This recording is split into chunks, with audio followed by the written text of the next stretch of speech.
नमस्कार दोस्तों, स्वागत है आपका स्टेनो गुरुजी यूट्यूब चैनल में। तो आज की वीडियो में हम लोग प्रैक्टिस करने वाले हैं खंडे के डिक्टेशन का यहाँ पे अभ्यास करेंगे, जो कि 120 शब्द प्रति मिनट की स्पीड से होगा। और इस क्रम में हमारा 24वां वीडियो है। इससे पहले हमने 23 वीडियो अपलोड किए हैं। अगर आपने नहीं देखा तो आप हमारे प्ले लिस्ट में जाएंगे, वहाँ पे क्रम वाइज आपको वीडियो मिल जाएगा। आप प्रैक्टिस करके अपनी स्पीड इंक्रीज कर सकते हैं।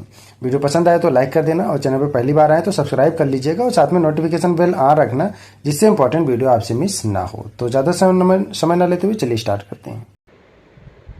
रेडी, 5 सेकंड, 120 शब्द प्रति मिनट की स्पीड से सभी लोग ट्रांसक्राइब करेंगे। स्टार्ट। उपाध्यक्ष महोदय, यह ठीक है कि हम प्रगतिशील हैं, लेकिन हमारी गति में तेजी आनी चाहिए। श्रम की तरफ हमारा अधिक ध्यान जाना चाहिए। जो पंचवर्षीय योजनाएं हमने बनाई हैं, उनमें हमारा लक्ष्य केवल यह नहीं था कि हम अधिक अन्न पैदा करें। हमारा लक्ष्य यह भी था कि अच्छे आदमी पैदा करें, जिससे कि भारत में रहने वाले प्रत्येक नागरिक का ठीक विकास हो। मैं इस बात से सहमत हूं कि राज्यों में जहां बहुमत के आधार पर विरोधी दलों की सरकारें हैं, उनको तोड़ने का अधिकार केंद्र को नहीं होना चाहिए। लेकिन फिर भी हमें स्थिति को देखते हुए भेद करना चाहिए। गुजरात की सरकार टूट गई, इसके लिए हमको अफसोस नहीं करना चाहिए।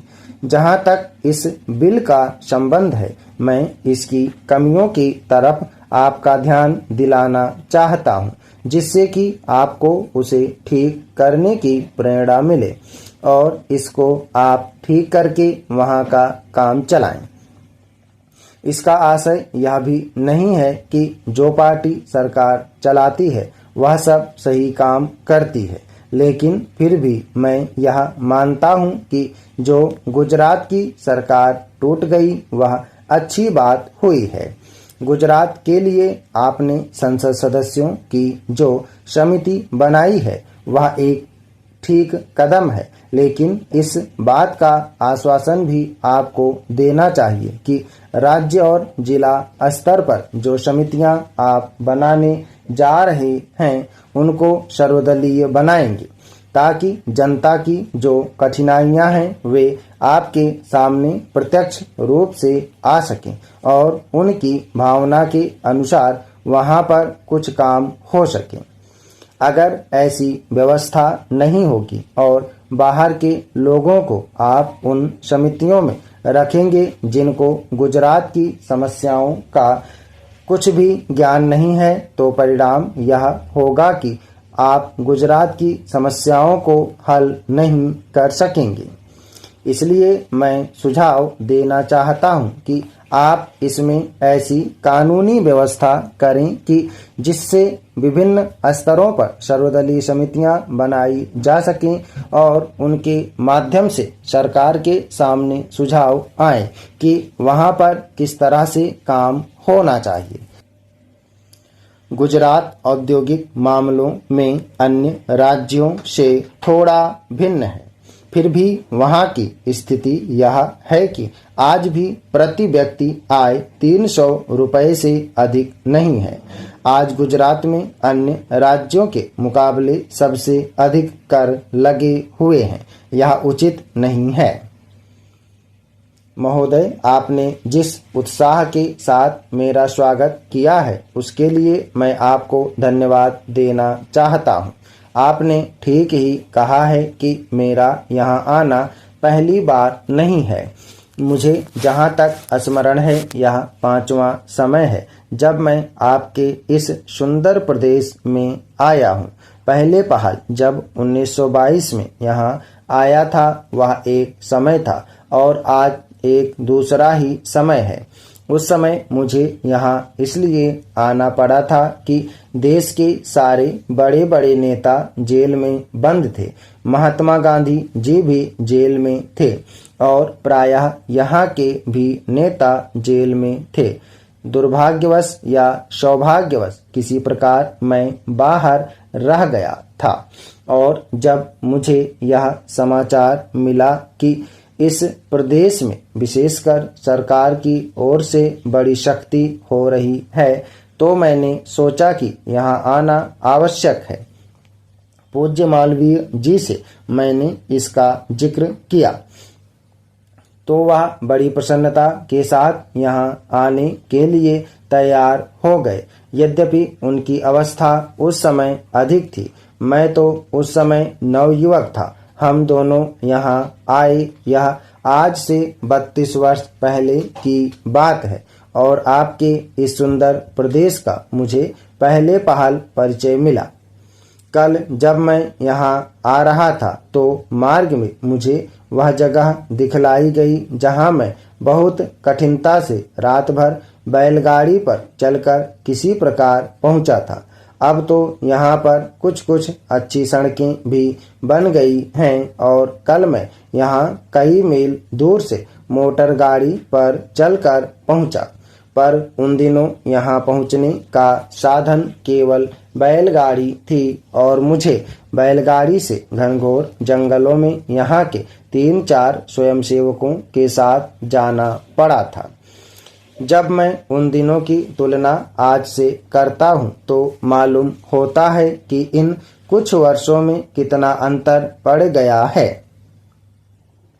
जो काम महात्मा गांधी जी ने स्वराज्य का देश को स्वतंत्र करने का आरंभ किया था, वह काम देश के सौभाग्य, महात्मा गांधी की तपस्या और सब लोगों के परिश्रम तथा त्याग से सफल हुआ। 5-6 वर्ष बीत चुके जब से हम स्वतंत्र होकर पूरे दायित्व के साथ अपने देश का शासन चला रहे हैं।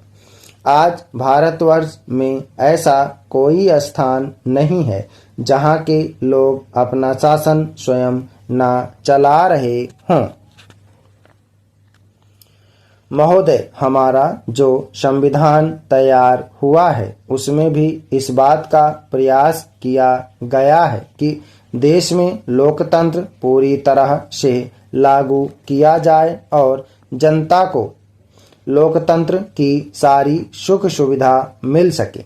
सबसे पहले मैं आपको इस बात के लिए धन्यवाद देना चाहता हूं कि आपने मुझे इस सम्मेलन में कुछ कहने का अवसर दिया है।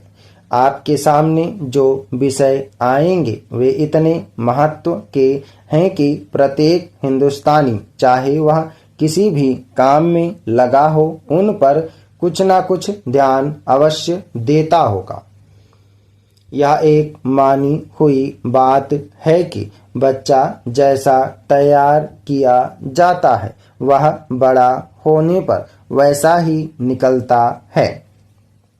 शिक्षा का काम यही है कि उसको अच्छी तरह से सुलझे तरीके पर तैयार करे और उसको इस योग्य बनाए कि उसे जिस किसी भी काम में लगाया जाए वह उस काम को कुशलता और सफलता के साथ पूरा कर सके। हमारे देश में जो शिक्षा पद्धति अभी तक जारी है वह नई नहीं है, बल्कि यदि मैं यह कहूँ कि वह 125 वर्ष पुरानी है तो गलत नहीं होगा। 125 वर्ष पहले जिस उद्देश्य को सामने रखकर यह शिक्षा पद्धति जारी की गई थी वह उद्देश्य अब नहीं रहा, पर शिक्षा पद्धति अब तक लगभग वही है। मैं मानता हूँ कि इस बात का प्रयत्न किया जा रहा है कि उसमें परिवर्तन किया जाए जिससे हमें अपनी आवश्यकताओं की पूर्ति में सहायता मिल सके।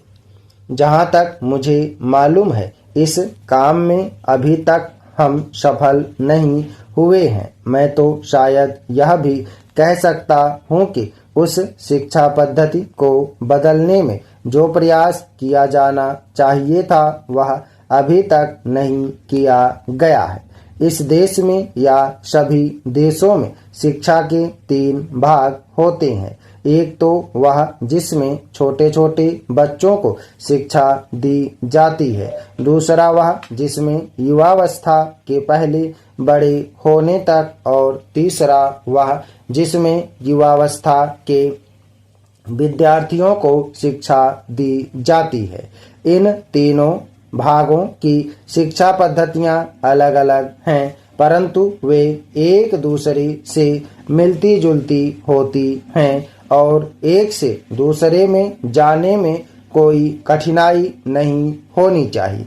इसलिए यदि हम अपने देश की शिक्षा में सुधार चाहते हैं तो सबसे अधिक आवश्यक यह है कि सर्वप्रथम प्राथमिक शिक्षा में, उसके बाद माध्यमिक शिक्षा और फिर विश्वविद्यालय शिक्षा में सुधार किया जाना चाहिए। स्टॉप। धन्यवाद। ओके दोस्तों, आप लिस्ट प्रैक्टिस है, सभी लोग मैटर को प्रैक्टिस और ट्रांसक्राइब करेंगे।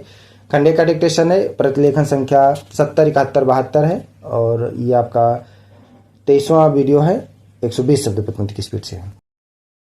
उम्मीद है कि दोस्तों वीडियो आपको पसंद आया होगा, तो वीडियो को लाइक कर देना और अगर अभी तक आपने हमारे चैनल को सब्सक्राइब नहीं किया तो प्लीज़ सब्सक्राइब करके नोटिफिकेशन बेल ऑन करना। और दोस्तों अगर आप डेली डिक्टेशन चाहते हैं तो आप चाहें तो चैनल का मेंबरशिप ले सकते हैं या हमारे पेड ग्रुप को ज्वाइन कर सकते हैं। अधिक जानकारी के लिए आप हमें मेल कर सकते हैं। हमारी मेल ID है studyforstenographer@gmail.com। अपना बहुमूल्य सुझाव हमें कमेंट बॉक्स में जरूर देना। वीडियो को पूरा देखने के लिए बहुत बहुत धन्यवाद। Thanks for watching. जय हिंद, जय भारत।